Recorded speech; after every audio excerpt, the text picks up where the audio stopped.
Bonjour à tous, un lieu pour les passionnés d'aviation qui est Cerny-La Ferté-Alais, un meeting ou plutôt une fête aérienne qu'il ne faut pas rater chaque année à la Pentecôte et allez-y au moins une fois dans votre vie. Quand vous venez à La Ferté-Alais pour voir la superbe fête aérienne, vous arrivez en haut d'un plateau dans l'Essonne et vous vous retrouvez sur des pistes en herbe et il y a des avions qui attendent, des avions qui se préparent, des personnes qui tournent autour, qui réparent, qui vérifient. Et puis les premiers tours de piste, le temps semble ne plus exister. Vous êtes seul parmi tous ces beaux avions.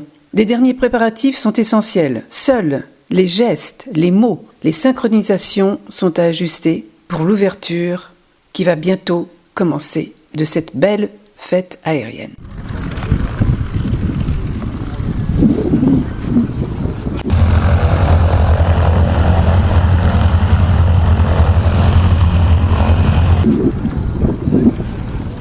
Je viens sur l'aérodrome de Cerny-La Ferté-Alais lors des journées d'entraînement qui ne sont pas ouvertes au public et je viens enregistrer quelques pilotes qui sont encore disponibles et pas que des pilotes mais des mécanos, des passionnés et puis toutes les personnes qui tiennent des stands, qui ont des associations, voilà, ceux qui sont disponibles encore à cette heure-ci qui vont plus l'être dans une minute. Maintenant je rentre dans un hangar immense. Et dans ce hangar, j'aperçois déjà un Spitfire, un Waco, il me semble. Et puis, alors là, la forteresse volante, qui n'est ni plus ni moins que le B-17. Et je me dirige vers une personne, en fait c'est Jean-Paul André. Il va vous dire exactement depuis combien d'années, toujours sur ce meeting, et qui présente la forteresse volante aussi avec ses collègues. Oui, je suis un ancien militaire, breveté radio par l'armée de l'air et j'ai fait 4 ans après mon brevet et je suis rentré à Air France où j'ai fini ma carrière à Air France. Étant à Air France, j'ai été approché par les gens du B-17 qui logeaient pas loin de mon travail. Je suis rentré à l'association Forteresse Toujours Volante vers les années 2000. Et donc ça fait une vingtaine d'années que j'officie à cette association en tant que mécano et en tant que bénévole pour les meetings, pour tout ce qu'il y a à présenter l'avion et tout. J'ai fait des recherches sur cet avion parce que c'est un avion qui a fait des missions réelles de guerre, dont le bombardement de Royan en avril 1945. Donc j'ai retrouvé le commandant qui menait la mission et sur d'autres missions, j'ai retrouvé d'autres personnes qui officiaient sur cet avion. Alors, c'est un immense avion, si on peut dire. Il y avait combien d'équipages ? 13 personnes, mais à la fin, il ne devait y avoir que 12.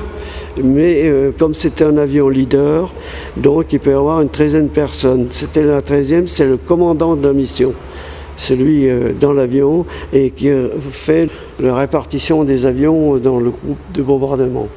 Alors, au niveau moteur, c'est un... Quadrimoteur. Quadrimoteur.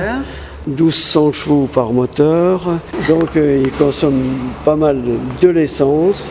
Les réservoirs contiennent 11 500 litres d'essence, donc il peut tenir à peu près à la vitesse normale, à peu près 8 heures de vol. Et donc, il vole encore, puisqu'on dit forteresse encore volante ? Non, forteresse toujours volante, parce que ça, c'est le nom de l'association. Ouais. Mais, et normalement, il est en condition de vol, sauf qu'on n'a pas fait les visites, on n'a pas fait l'entretien qu'il fallait, donc il faut faire toutes les visites qui, normalement, ont été attribuées pendant tout ce temps, c'est-à-dire 13 ans maintenant. Donc ça fait du boulot, ça. Voilà, mais ce qu'il y a, il a été arrêté de vol parce que il n'a pas fait de grande visite depuis 1954, a priori. Ah oui, d'accord. Donc, au niveau des ailes, et l'empennage arrière et la dérive, il y a quand même des inspections assez importantes à faire, et même au niveau des emplantures de train, il faut quand même surveiller ça. Donc, comme c'est un avion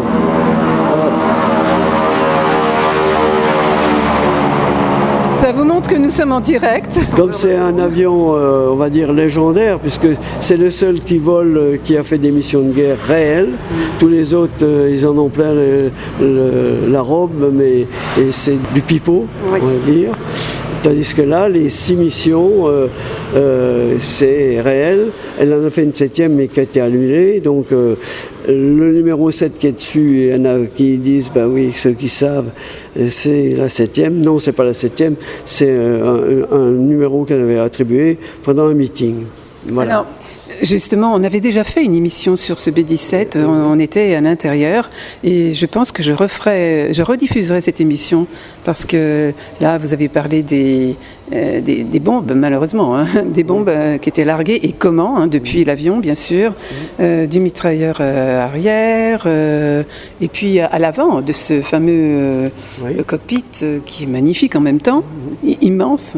Il y a 3 personnes à l'intérieur, plus les 2 personnes qui sont sous le cockpit, le bombardier et le navigateur. Entre parenthèses, le navigateur et le bombardier, ils ont 2 missions, c'est-à-dire ils ont leur mission de bombardement pour le bombardier, plus la défense, c'est-à-dire les 2 mitrailleuses, et puis après, il a eu le chariot avec les 2 mitrailleuses. D'accord. Ça, c'est qui désigne la version F. Celui-là, c'est une version F, mais comme il a fait le film Memphis Belle, il a été mis en G, et avant, là, tel qu'il est, quand on le voit, c'est un F. C'est-à-dire qu'il n'a pas les mitrailleuses avant. Et le navigateur aussi utilise une mitrailleuse pour défendre l'avion et tout le groupe. Au niveau des pilotes, les pilotes, eux, ils ne font que piloter, amener l'avion et ramener l'avion.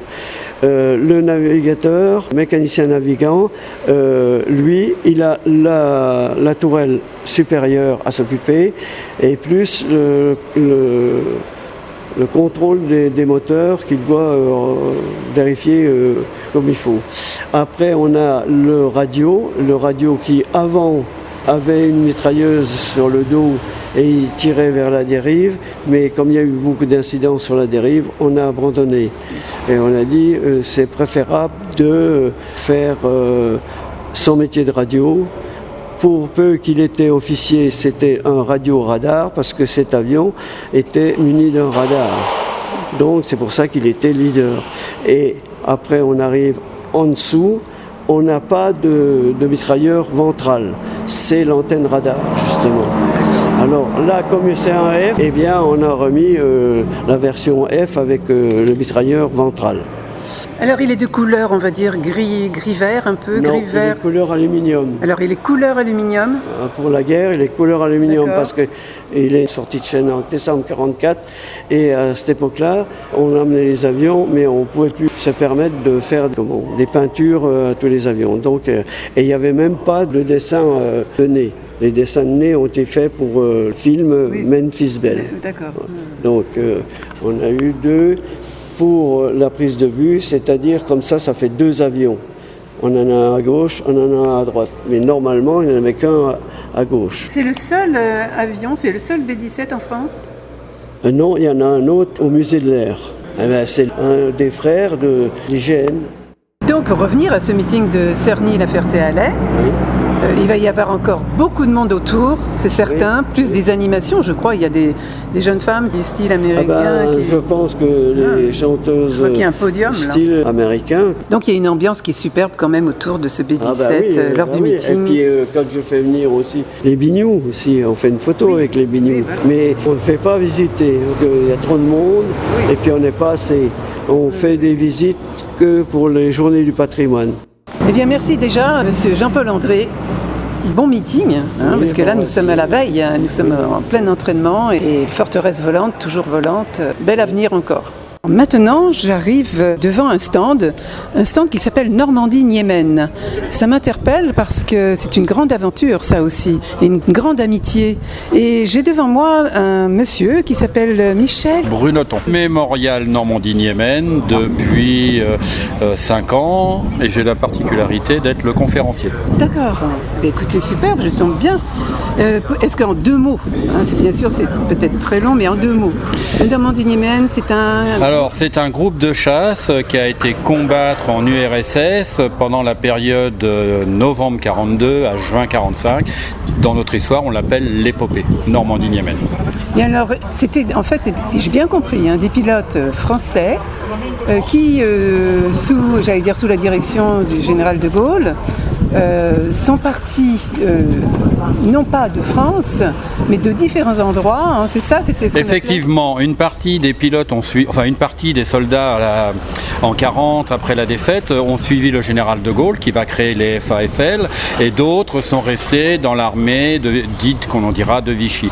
Et ces hommes ont décidé de continuer de combattre, et c'est comme ça qu'à un moment, quand de Gaulle crée ces groupes de chasse et ces groupes de bombardement de la France libre, ils se retrouveront donc sur le front russe.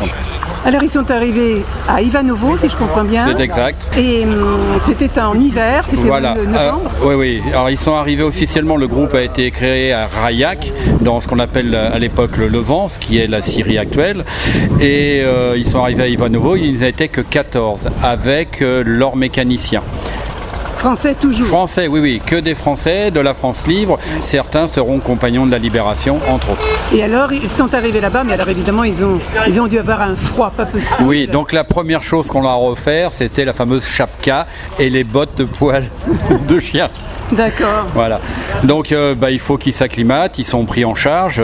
Donc certains n'avaient pas beaucoup d'heures de vol quand même. Donc ils sont reformés sur Yak 7 en double. Puis une fois que ça va mieux, ils passent sur les Yak 1. Leur grande difficulté, c'est la neige qu'il y a partout par rapport à ce qui venait, eux, de Syrie ou d'Angleterre. Donc c'est bien, si j'ai bien compris, au bout d'un moment, les mécaniciens ne pouvaient plus français, j'entends. Oui. Assumer leur fonction par le temps, voilà. Donc ils ont été remplacés assez rapidement par des mécaniciens russes.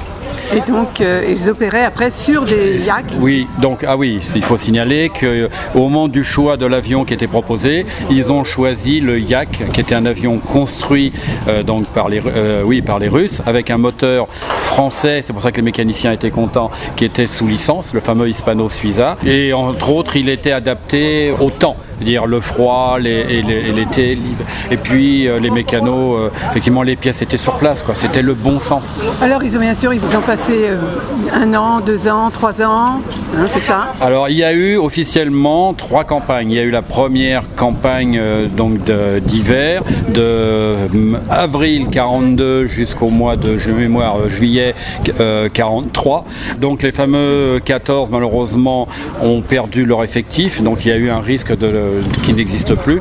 Donc sont arrivés les premiers renforts.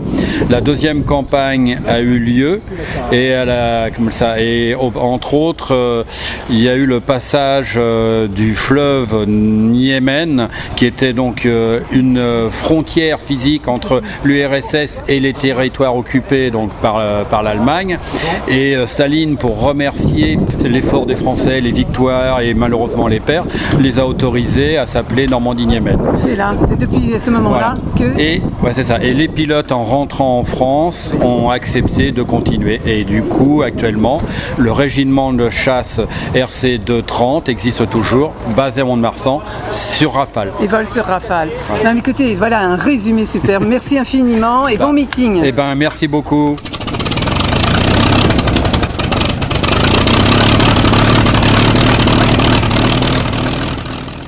Et j'arrive maintenant devant un joli avion bleu 147, je vois une encre bleu, blanc, rouge en plus, donc là je me dis c'est la marine, certainement.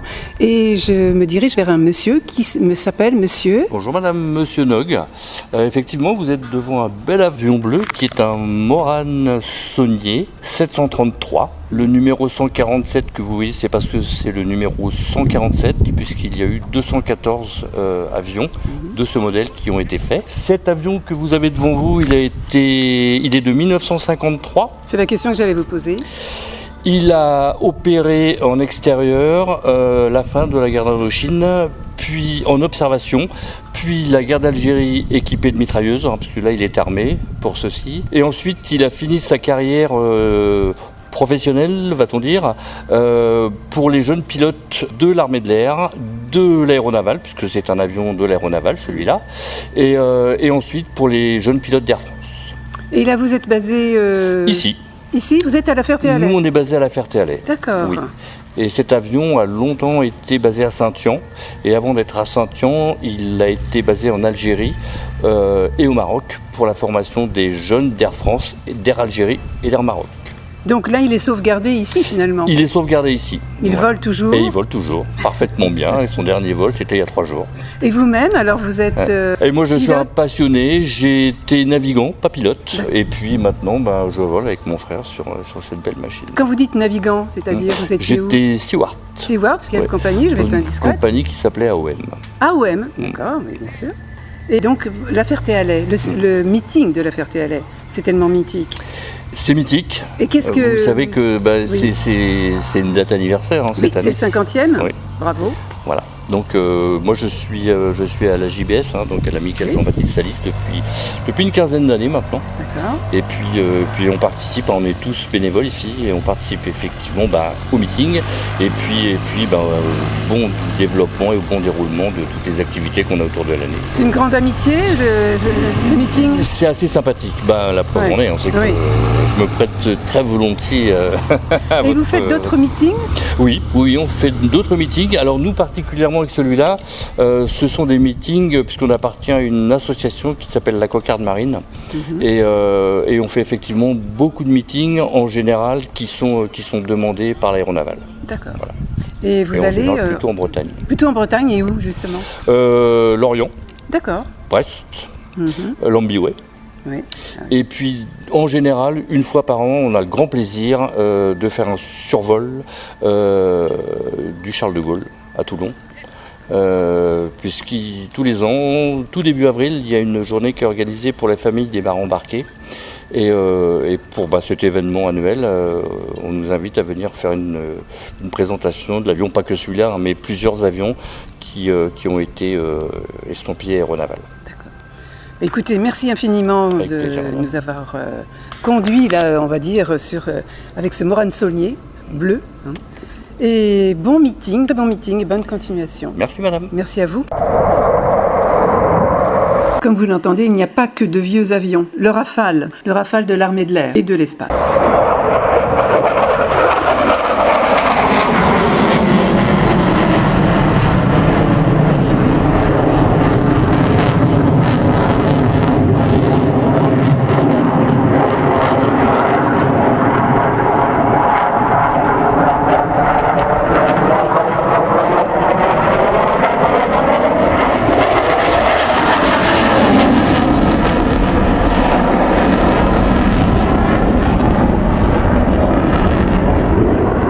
Maintenant, il fait un passage bas et il va faire une remise des gaz juste après.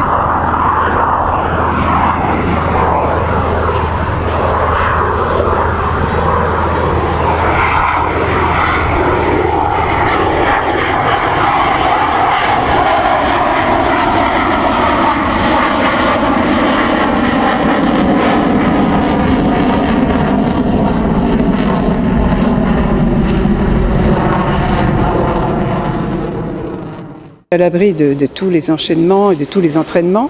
On va être un petit peu à l'abri du bruit, du merveilleux son des avions. Et là, je rencontre un homme que beaucoup connaissent, en tout cas, physiquement, et peut-être aussi sa voix, et en tout cas dans les airs, bien sûr, Jack Reen. Jack Reen, bonjour. Bonjour, ravi de te revoir pour ce nouveau meeting, parce qu'on s'est croisés plusieurs fois pour parler de l'histoire de l'aviation et des aviateurs. Alors justement, parler d'aviation. Jack, le meeting de la Ferté-Alais, qu'est-ce que c'est? C'est la passion de l'aviation, bien sûr, mais c'est aussi une grande amitié? Toujours. De toute façon, c'est toujours une grande amitié et c'est toujours des relations très passionnelles et passionnées. Moi, je suis arrivé ici, je ne connaissais pas quand j'étais à la Patrouille de France, et c'était une manière d'honorer à l'époque Jean Salis et toute la famille qu'il y a derrière, puisque le père Salis avait acheté ce plateau, et toute une histoire extraordinaire, et avait fondé une école de mécaniciens, après la guerre, donc, on avait récupéré déjà des vieux avions. Toute la famille est restée là. Jean Salis, donc le France, a gardé cet esprit. Et nous, on était venus avec la patrouille de France, donc pour honorer, parce qu'on voyait ce monsieur qui venait de temps en temps avec un Blériot, de temps en temps avec des avions de 14, et même à l'époque, c'était en 78. Hein, et à l'époque, c'était ce grand bonhomme, il faisait figure un peu de... C'était une figure vivante, quoi, parce qu'on voyait ressortir, je veux dire, les débuts de l'aviation. Et puis quand j'ai quitté l'armée de l'air après la patrouille de France, j'étais d'abord à Orly. Je suis rejoint et il était ravi. Et grâce à lui, grâce à la famille Salis, moi j'ai piloté tous les types d'avions qui de ma passion, quoi, depuis le Blériot, les avions de 14-18, le T6, un Warbird une fois. Enfin, et ça a été vraiment, ça a alimenté ma passion puisque j'étais pilote de ligne le jour. Justement, c'est des questions que je voulais poser. Ouais. Je ne vais pas dire combien, mais quel genre d'avion vous avez piloté, puisque pilote de chasse, quand même de l'armée de l'air, ça, hein. À la patrouille de France. C'était les Fougas, c'est la fin des Fougas, dont on a fêté le 70e anniversaire la semaine dernière, à la Salon de Provence. Oui. D'abord, j'ai commencé moi avec un brevet d'armée de l'air à 15-16 ans, on fait le BIA maintenant, c'est le brevet d'instruction air pour les jeunes. Et quand j'avais 15 ans, je me baladais, j'étais au Mans, je vois une affiche, devenez pilote, l'armée de l'air vous rembourse, vous aide. J'ai été voir l'aéroclub, il m'a dit oui, si tu te débrouilles bien, si tu passes ton brevet, l'armée de l'air rembourse le brevet. Donc j'avais 15 ans, j'étais faire du planeur et je conseille à tous les petits jeunes qui veulent faire de l'avion moderne de faire du planeur, parce que ça vous donne le sens de l'air, le sens de la vitesse. Parce que dans l'aviation, c'est la vitesse et la vue. La vitesse, si on l'a pas, on décroche, on se tue. C'est pas le tout de se mettre les fesses en l'air, le retour sur terre est des fois périlleux. Et puis la vue, c'est que malgré tout ce qu'il y a comme environnement, d'abord, en temps de paix comme en temps de guerre, c'est toujours l'avion qu'on n'a pas vu qui vous envoie au tapis si vous rentrez en collision. Et c'est une manière aussi de savoir s'orienter dans l'espace quand vous faites de la voltige ou ailleurs, de savoir reprendre les commandes de vol pour ramener l'avion en ligne de vol. Donc ça, c'est bien. Donc j'ai fait ça. J'ai rentré dans l'armée de l'air j'avais à peine 19 ans. C'était la guerre d'Algérie, donc ça a dû m'aider à rentrer parce que là, ils avaient besoin de pilotes. Et parce que, formellement, tout le monde me disait que j'avais pas les qualités pour être pilote. C'est un peu comme Madame la maire de Poitiers qui disait d'arrêter de faire rêver les enfants. Et nous a bien rendu service parce que ça, quand même, était un atelier général. Ça veut dire que j'avais vraiment cette passion. C'était ça ou rien. C'était ça, ma vie, c'était ça ou rien. C'était ça. Et en fait, quand on a le moral, comme on dit, quand on est en clair, quand on est clair avec son désir, son vrai désir, quelque part en soi, il y a une partie de soi qui vous autorise à réussir. Et là, je pense que je suis arrivé au bon moment. Je pense que j'avais une flamme à l'intérieur de moi et pourtant. Elle est toujours là. Ça, elle est toujours là. Et je pense, parce que quand on est dans cet état d'esprit, de s'autoriser à réussir et d'avoir la volonté de réussir, les événements vous servent. Vous savez, on dit putain, ça s'est bien passé, ça s'est bien arrangé. Et moi, je dis par boutade, je dis que quand l'infirmière, quand j'ai passé ma visite médicale pour être pilote de chasse, elle a amené mon dossier, je pense qu'elle avait un décolleté plus intéressant que mon dossier et que le médecin a dû pas trop regarder. Mais ça veut dire que dans la vie, quand ça s'arrange bien, quand vous êtes clair là-dedans, ça bascule du bon côté, quoi. C'est comme un grand message, là. Oui, et je dis aux jeunes, si vous vraiment vous sentez...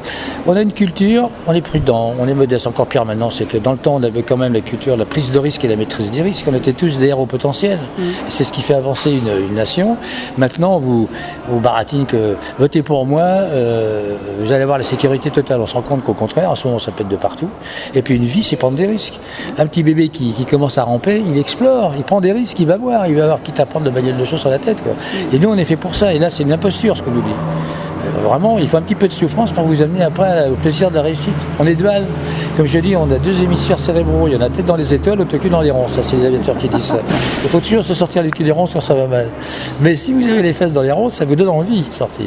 Donc, j'ai rentré dans l'armée de l'air. C'était la fin de la guerre d'Algérie. Bon, alors, je ne vais pas aller faire la guerre. Quels avions donc le T6. Le T6, comme il y en a des beaux ici. Là, c'était vraiment un avion. Puis en plus, c'est un avion assez difficile à piloter, qui était le Jolly Jumper.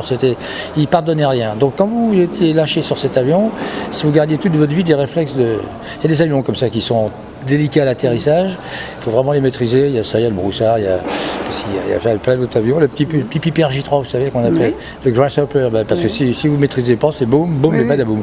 Et quand vous avez acquis avec ces avions-là, il faut faire du planeur aussi. Quand vous avez le planeur, vous avez le sens de vous tomber, donc de prendre la maîtrise, de prendre une assiette, ce qu'on appelle une assiette piquée, pour prendre la vitesse.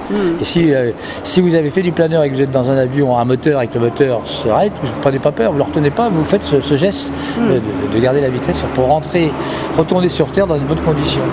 Donc ça, alors dans l'armée de l'air, bon, après je suis passé sur réacteur, j'ai fait la transition réacteur, alors le T6, le Fouga. Le Fouga, à Tours, on avait le T-33 qui était un F-80 américain qui avait fait la guerre de Corée, qui nous apprenait justement à piloter les avions de réaction, et le Mystère 4 qui était le premier avion supersonique français par Marcel Dassault. Et je me rappelle à Tours, on avait deux choses, c'était le lâcher Mystère 4 parce que c'était lâché en solo, il y avait pas, là, on monte dedans puis il va tout seul mon petit gars, il n'y avait pas de double commande pour la prendre, et on allait passer aussi à le supersonique, le premier vol supersonique de notre vie, du côté de Noirmoutier. Alors il y avait un rituel, c'est que il y avait, dans des élèves de l'école, il y avait les ailes en flèche, c'est-à-dire ceux qui étaient lâchés sur Mystère 4, puis après il y avait les supersoniques, et les jeunes qui arrivaient, ils saluaient les anciens. Et on apprend vite le fait de passer d'un avion à un autre On apprend vite, ça dépend des gens. Ça dépend de l'instructeur, ça dépend de votre morale. Et je veux dire, moi, c'est bien la seule chose pour laquelle j'étais doué dans la vie, c'est, moi je disais caresser les filets d'air et faire l'amour à l'espace, tellement je trouvais ça bien. Et vraiment, j'avais ce sens-là. Bon, autant les études, autant tout le reste, moi qui n'aime, mais ça, comme il y a de talents, des gens pour la musique, des gens pour la science, moi vraiment, je me sentais bien en l'air, je fais du planeur très tôt et c'était un bonheur, c'était une extase. J'ai presque des moments dans ma vie, je faisais de la voltige, il y a une voix qui me disait, bon, t'es quand même en avion, n'oublie pas que tu vas retourner sur Terre. Ça me collait vraiment, vous savez, des gens qui font de la musique, enfin vraiment, quand vous faites quelque chose qui correspond à votre, je dirais, pourquoi l'énergie vitale est venue en vous au moment de votre naissance, quoi. Si vous faites comme les Vikings, vous parlez des dieux, on est venu là pour faire quelque chose.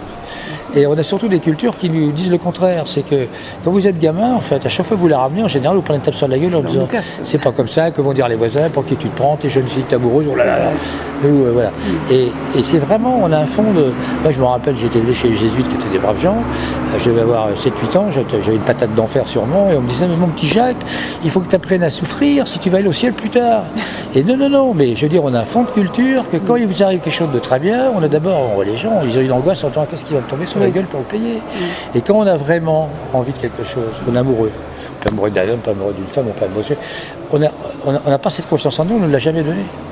Je veux dire, pas tout le monde, vraiment, l'humanité est duale, il y a des gamins qui naissent au bon moment, qui sont conçus dans l'amour, qui naissent dans l'amour, les parents sont contentés de les avoir, et puis ils disent, moi j'avais le bonheur à mes parents, j'avais le bonheur de ma vie, mais on a davantage comment dirais-je, un système de pensée qui est plutôt par la souffrance que le reste, quoi. On se fait bien mériter les choses des fois, et quand on est trop bien, on va se démerder pour être mal, parce que on a presque plus peur d'être bien que d'être mal. On est bien quand on est en l'air aussi. Super. Hein. On n'a pas envie de redescendre. Si, des fois on a envie de faire pipi quand même. Oui. Il y a certains besoins naturels, donc je blague. Mais non, si. Non, mais on est bien, c'est une extase quelque part. Oui. Alors, pareil, la population, elle est deux. Il y a des gens qui ont la trouille, qui n'iront jamais parce que quelque part, je sais pas, ils sont... Bon, bref. Mais la conquête de l'air, c'est... Oui. Et moi, je donne encore beaucoup de baptêmes sur les Fougas magistères qui ont fait un peu les vols en patrouille et tout. Bon, je sonne pas les gens, je leur fais pas voir, je suis Superman en leur mettant 7, 8, 9 jeux dans la... Hein. Mais au contraire, je fais voir caresser les filets d'air, faire l'amour à l'espace. Il y a quelque chose au niveau mental qui se passe, c'est vraiment... Une libération. Une libération. Je vais vous dire, c'est là que j'ai eu la petite phrase, j'ai une grand-mère de 84 ans qu'on m'a amenée pour faire un tour de Fouga. Alors j'ai demandé à la famille, dit, vous avez un contrat sur sa tête ou pas? Elle me dit non, on peut être tranquille. Ouais. Et mais ça fait 30 ans qu'il veut ça, puis un jour il est tombé sur vous et voulait faire ça avec vous. C'est super. Et c'était très marrant, bon je l'ai vu en pilote, et au pied de l'avion, il se retourne et dit, bon, jeune homme, alors j'étais ravi, jeune homme, nous allons y aller doucement quand même, vu mon âge, pas trop fort. Et alors j'ai dit, madame, nous allons aller caresser les filets d'air et faire l'amour à l'espace. Et là, elle me regarde et me dit, mais c'est ça que je veux. Voilà. Si vous avez tout compris, c'est ça que je veux. Mais c'était à filmer. Elle a attendu 30 ans. Mais alors en l'air, bon, évidemment, on est allé très doucement. Oui. Et je fais de la voltige très douce parce que c'est vraiment une symphonie en l'air. Une boucle aussi, non? Ah oui, boucle, barrique. Ah oui, moi j'ai appris à la patrouille de France à faire des évolutions avec très peu de facteurs de charge. Comment ça se passe, ça? Il faut apprendre, c'est tout. Oui, d'accord, mais... Ça se passe bien, vous êtes... Pourtant, il faut quand même mettre de la puissance. Non, vous voyez, déjà, l'imaginaire est en train de séduire... Non, mais je dis pas ça pour toi, mais je veux dire, l'imaginaire est en train de voir ce qu'il y a de tragique là. Pas du tout, c'est une question de... C'est comme un mec qui veut prendre un violon, qui va vous faire pleurer en faisant 3-4 nœuds. Bon, il a appris, il sait faire. Il transmet une émotion. Moi, je transmets une émotion du bonheur que j'ai à faire ces évolutions-là. Alors, il y a un moment, d'ailleurs, je fais 2-3 évolutions, puis je m'arrête, et là, elle me dit... Ça, tu prends le petit sac, tac, et 30 secondes de la je sais pas, elle replie soigneusement, nous pouvons reprendre. Ah d'accord. Ah, c'était fabuleux. Alors après, bon, il y a eu, comment dirais-je, bon, je suis parti. Alors l'armée de l'air, c'était la guerre froide. Donc en Ouais. 66, on s'attendait à ce que les Russes nous bombardent, donc on était prêts à décoller. Enfin, c'était, je ne vais pas parler de la guerre qui ne s'est pas faite, heureusement. D'ailleurs, on revient dans une situation là, qui est aussi stupide avec des hommes. C'est très curieux, la nature humaine. Elle ne fait pas de supplément d'âme, quoi. Non. Alors, parallèlement, quand je suis revenu donc, à la Ferté-Alais, j'étais accueilli vraiment merveilleusement, grâce à Jean Salis, puis toute l'équipe, Ouais. la famille. Et bon, il m'a permis d'aller voler sur tous les types d'avions, quoi, tout ce qu'il y a là, vous voyez, les petits Morane, les avions, les petits chasseurs. Y compris sur le Blériot 11. Oui, le Blériot, alors là, c'est là que le Blériot, je me suis rendu compte que les moustaches étaient le premier instrument de pilotage. Parce que ça vole partout, n'importe comment, il faut toujours le piloter. Oui. Il faut toujours le piloter en assiette, en inclinaison, ça c'est vraiment. Et puis si vous prenez le temps d'inclinaison, vous ne l'endressez pas, il faut ce qu'on appelle mettre un peu le nez par terre pour qu'il ne perde pas sa vitesse, et puis mettre du pied enroulé à nuit, enfin, oui. Et donc je mettais toujours du pied sur la moustache qui frétillait pour garder le vol symétrique. Et quand je suis descendu au pied de l'avion, j'ai compris ce que c'était que pour être à hanneton et c'est en tête des antennes. Franchement, c'était étonnant. Hein. Ouais. Vraiment, je blague même pas, j'étais au pied de l'avion, je me disais. Et dans le temps, on disait, ah bon, d'abord, souvent en 14, les Rafale. Le Rafale ou le Marine, F-16. peut-être. Ils n'ont pas de différence de son. Et je veux dire, beaucoup les pilotes avaient des moustaches. Et on disait, ah bon pilote, oh là là, ce gars-là, c'est un moustachu. C'est vrai qu'à l'époque, ils avaient des grandes Non, puis moustaches. on disait, quand on parlait d'un pilote qui était bon, on disait, oh, ce gars-là, c'est un moustachu, Ah oui. en faisant le geste. Même Oui. s'il n'avait pas de moustache, je dis, ça, c'est un moustachu. Bon, ça, c'est partir des études, je pense que des réactions, mais voilà. Donc Jean Salis, en fait, il vous a permis de piloter tous les avions. C'était fabuleux, ouais. Donc c'est comme j'allais dire, hein, c'est comme un enfant qui découvre tous les jouets. Et là, par contre, réellement, il peut monter à Et il bord. l'autorisait à le faire. Alors, Et- tout à fait. Et moi, par contre, j'y vais sa apporter, vie. c'était le sens du spectacle aérien. Oui. Bon, moi, quand je suis arrivé de la patrouille de France, je savais présenter un avion en vol. Donc aussi, bon, à l'époque, je ramenais des meetings.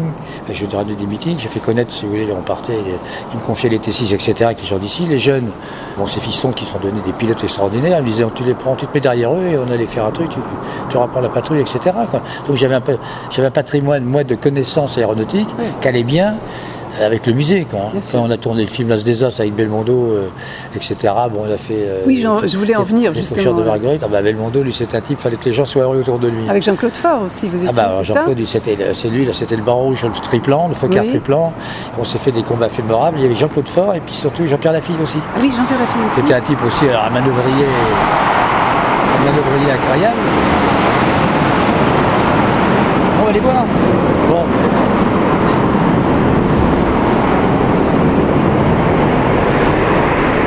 Ça va être le Marine, ça, c'est pas le... Non, bon, forcément, mais je pense qu'effectivement... J'ai vu le solo display tout à l'heure, le Rafale, mais... Armée de l'air, je veux dire, tout à l'heure. J'aurais voulu te poser une question. Ouais. En tant que... Quand tu montes dans un avion, n'importe quel avion, est-ce que... Enfin, ancien plutôt. Est-ce qu'il y a une senteur? Est-ce qu'il y a... Tu ressens quelque chose? D'abord, t'as l'odeur. Oui. Toi, T6, 25 ans après, c'est sur la même odeur alors qu'on l'a repeint 10 fois. Il y a des odeurs d'avion, il y a des tableaux de bord, et puis tu as des styles d'instruments. Alors, c'était marrant parce que, tiens, regarde, ça c'est la meilleure raison, c'était les Rafale Marine.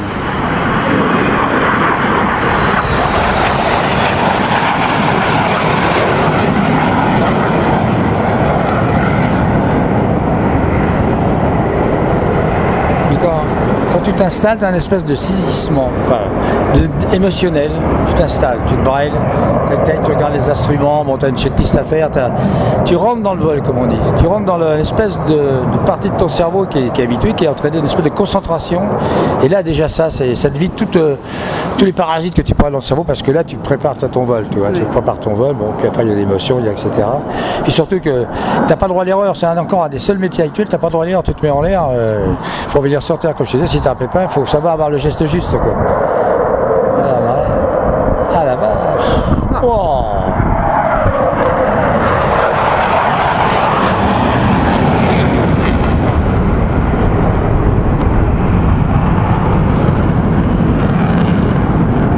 Le ciel est magnifique, là. Il faut des nuages. C'est super. Ouais, Merci beaucoup, Jack. Merci.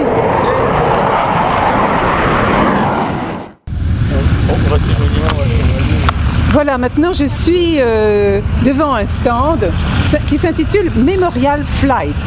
C'est toute une aventure. Et je suis avec Cyril, Cyril, bonjour. enchanté. Alors, est-ce que vous pourriez nous dire, malgré le bruit de fond des avions, bien sûr, en résumé ce que fait Memorial Flight.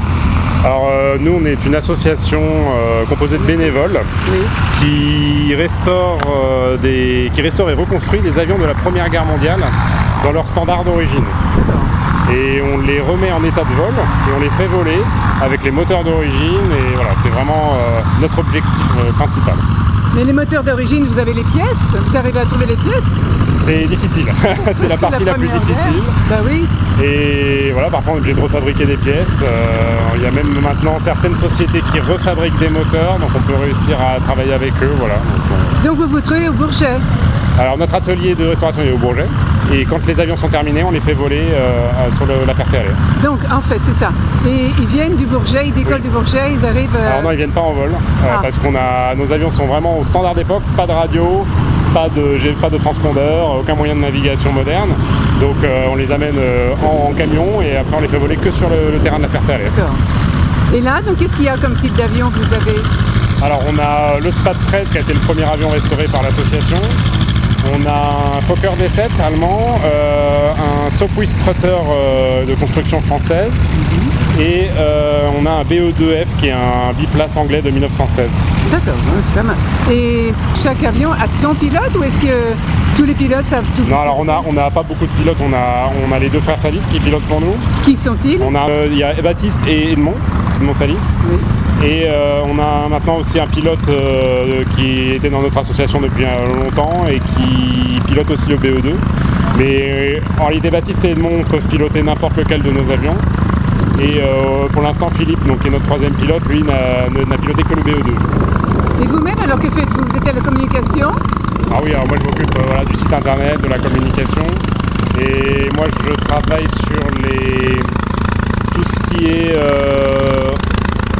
conception assistée par ordinateur parce qu'on redessine et on remodélise les avions en 3D parce que souvent il nous manque les plans, donc on retravaille sur ordinateur beaucoup les plans, etc. Et vous avez besoin de personnel pour ça? Vous engagez du personnel, des jeunes? Alors nous on n'est que des bénévoles, mais oui, on a toujours besoin de main d'œuvre. Non, on sait jamais. Voilà, clairement, s'il y a des gens intéressés, voilà, des gens motivés ou qui ont des compétences dans le domaine, voilà, nous on est toujours intéressés. Donc il s'adresse à qui? Alors on a le site internet memorial-flight.com ou une page Facebook et ils nous contactent, il y a des contacts directs, ils peuvent nous joindre comme ça. Bah, écoutez, merci infiniment. Merci à vous. Et bon meeting. Merci. Très bon meeting. Merci, bon meeting à vous. Maintenant, je me déplace en fait sur la piste en herbe, un autre point de préparatif pour un spectacle qui va simuler l'attaque japonaise, Pearl Harbor. Je traverse le champ et je vais retrouver des avions. Le son que vous entendez, ce sont plein d'avions T6 qui vont réaliser le spectacle de Tora Tora.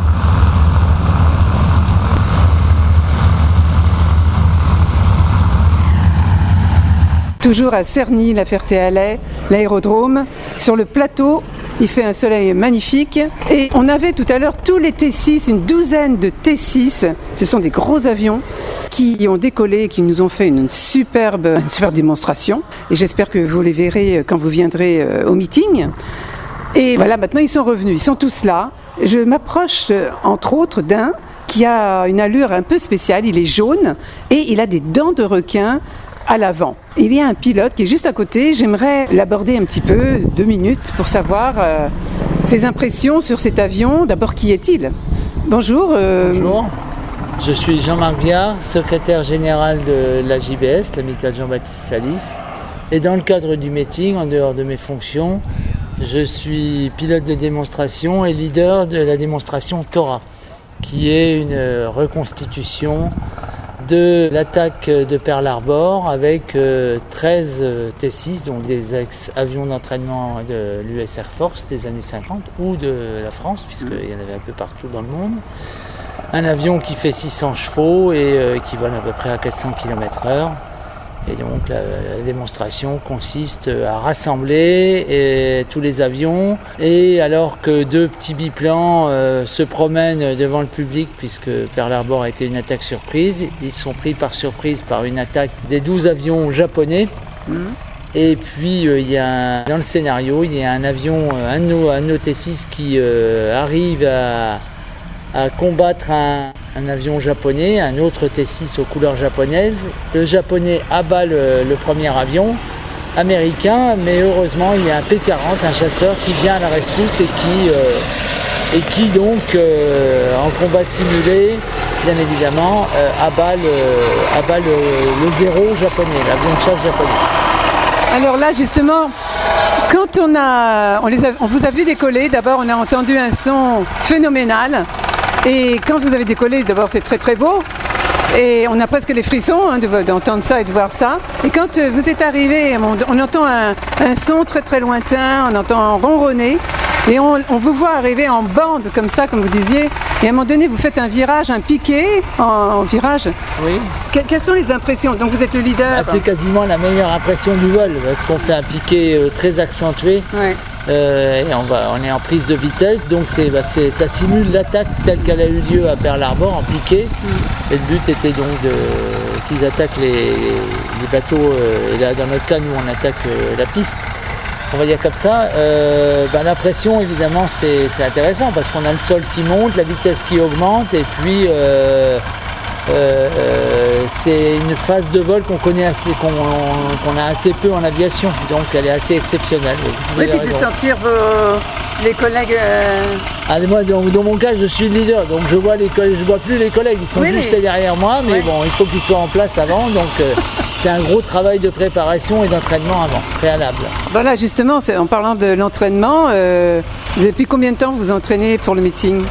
On s'entraîne depuis un mois et en réalité, ce qui aide, c'est que dans le groupe, dans la patrouille de 12 avions, on a aussi bien des pilotes d'avions commerciaux, des pilotes de ligne, que d'anciens pilotes de chasse, c'est mon cas, que d'autres qui sont des purs pilotes d'aéroclub et qui ont acquis l'expérience pour pouvoir piloter une machine un peu plus lourde et puissante, tel qui est le cas du T6, 3 tonnes et 600 chevaux.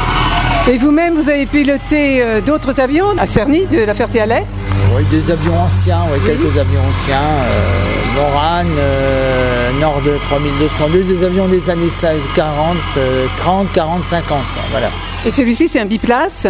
C'est un biplace d'entraînement avancé et il était utilisé, il était assez compliqué, c'était fait exprès, c'était pour avant que les pilotes américains ou alliés aillent sur le front, principalement depuis la Grande-Bretagne et après d'autres théâtres, les pilotes soient vigilants parce que les avions de combat à l'époque étaient assez complexes et donc pour bien éveiller leur vigilance et les entraîner à être vigilants, le T6 avait été conçu en fonction en termes de qualité aérodynamique et ainsi de suite, mais avec un concept qui était pas mal parce qu'il y avait une instrumentation et des poignées et autres moyens à bord qu'on retrouve sur d'autres avions initialement utilisés dans le cycle de formation américain. Je pense au Stearman PT-17, il y a plein de points communs. Ah bon, voilà, BT-13 aussi. Ah oui, d'accord. Donc oui, c'est une façon de piloter, j'allais dire, qui ne vous est pas inconnue. L'instrumentation et les moyens de mettre les gaz, couper les gaz et ainsi de suite, les papillons pour ouvrir l'essence et ainsi de suite sont communs, par contre les qualités de vol sont complètement différentes. Justement, est-ce qu'on sent, comme il est quand même imposant, ce T6? Il est un petit peu pâteau au sol, oui. Mais c'est un avion qui en l'air est assez maniable.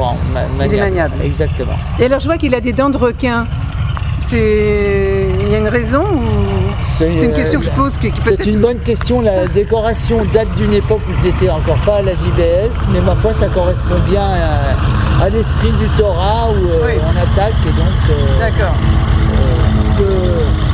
Le squal de la JBS attaque vers là-bas. Bon, eh bien merci infiniment et très bon meeting. Merci beaucoup. Voilà, je retrouve Cyril Valente, que j'ai cherché toute la journée. Bonjour Cyril Valente, je vous laisse vous présenter. Bonjour, Cyril Valente, je suis le président de l'amicale Jean-Baptiste Salis et l'organisateur du meeting de La Ferté-Alais, le camp des hélices. Alors nous sommes vendredi, ce sont les entraînements. Bien sûr, vous vous entraînez depuis très longtemps. Mais là, c'est un jour particulier et demain, vous attendez, et après-demain, samedi et dimanche, beaucoup de monde toujours. Avec la météo cette année qui est au beau fixe, oui, on espère faire un record d'entrée. On en a besoin puisque tous les bénéfices vont dans la restauration des avions et on a de plus en plus besoin. Donc, alors cette année, ce sont les 70 ans en plus de la Patrouille de France. C'est les 70 ans de la Patrouille de France et c'est le 50e meeting. Donc voilà, pour nous, c'est aussi un gros événement d'arriver à ce demi-siècle de présentation aérienne où on espère toujours faire rêver les enfants et créer des vocations. Il y a environ 100 avions, c'est ça? Il y a une centaine d'avions en vol, plus quelques-uns au sol qui sont en statique. Et voilà, et on raconte toujours, c'est un grand show, une comédie, je dirais c'est la comédie musicale des avions. Et voilà. Et qui sont vos partenaires? Eh ben, en partenaire, on a Dassault Aviation, le département de l'Essonne, la communauté de communes, et puis plein de petites sociétés locales. Voilà, c'est les principaux. On a les montres BRM cette année qui donnent un bon coup de main. Alors, je vais, sans assombrir bien sûr ce meeting, mais vous aurez, je pense, un hommage aussi pour ce présentateur que l'on a tous connu, Bernard Chabert. Voilà, bien sûr, Bernard sera omniprésent pour nous dans le meeting et on aura tous une pensée pour lui. Il sera présent, il sera présent malgré tout. Et en résumé, le meeting de la Ferté-Alais, c'est une grande histoire d'amitié, de passion. Bien sûr, surtout là, les 50 ans, on essaye de retrouver tous les amis, tous ceux qui ont fait le meeting depuis des années. On est, je dirais, que de passage. On espère, moi j'espère passer de la main un jour à une autre équipe. Et voilà, il faut que ça perdure. C'est de plus en plus compliqué, mais on a toujours la passion et on espère que ça va continuer longtemps. Vous aimeriez avoir plus de bénévoles, pourquoi pas? Alors les bénévoles, on en a, mais le problème c'est qu'ils préfèrent tous être en piste que de faire les tâches difficiles. Vraiment, c'est magnifique. C'est un meeting, enfin, je dirais c'est une fête aérienne, parce qu'on n'aime pas le mot meeting ici, on dit que c'est une fête aérienne. Et comme je dis, c'est pas le plus grand, c'est pas le plus beau, mais c'est nulle part ailleurs. Oui, puis il est exceptionnel quand même, avec tous ces avions anciens. Bien sûr, on a la chance d'avoir un terrain magnifique, un terrain en herbe, et on a aussi des avions qu'on ne trouve que sur notre terrain. Donc on peut se permettre de raconter toute l'histoire de l'aviation. Voilà. Alors on n'a pas les avions de chasse qui peuvent se poser, mais bon, ils arrivent à passer. Et puis je crois que voilà, on est dans un cadre et c'est une ambiance, je pense qu'on trouve nulle part ailleurs. C'est ce qui fait le charme de Cerny et de ce terrain de la Ferté-Alais et du temps des hélices. Eh bien, vous avez tout dit et nous vous remercions et nous vous souhaitons vraiment un très très beau week-end à Cerny-la-Ferté-Alais pour cette fête aérienne. Merci beaucoup, Monsieur Cyril Valente.